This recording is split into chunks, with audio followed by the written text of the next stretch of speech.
अकोला महानगरपालिका आणि स्थानिक राजकारणातून अत्यंत खळबळजनक आणि धक्कादायक वृत्त समोर येत आहे।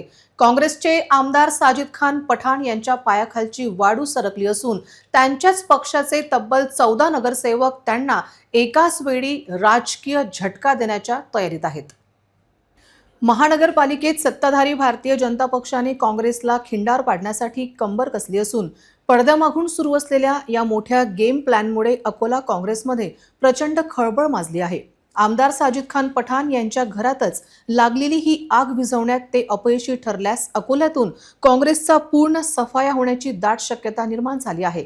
भाजपच्या या ऑपरेशन कमळ सदृश्य खेळीमुळे अकोल्याच्या राजकारणाला कोणती नवीन कलाटणी मिळते याकडे संपूर्ण जिल्ह्याचे लक्ष लागले आहे।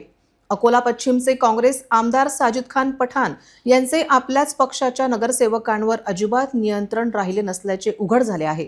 महानगरपालिकेत पूर्ण वर्चस्व राखण्यासाठी भाजपला नेमका हाच 14 नगरसेवकांचा स्वतंत्र गट हवा आहे।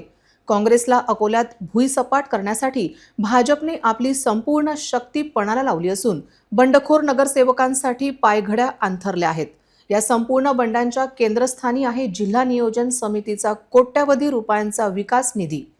याच कोट्यवधींच्या निधीचे मॅटर आता चव्हाट्यावर आले असून नगरसेवकांमध्ये तीव्र असंतोष आहे।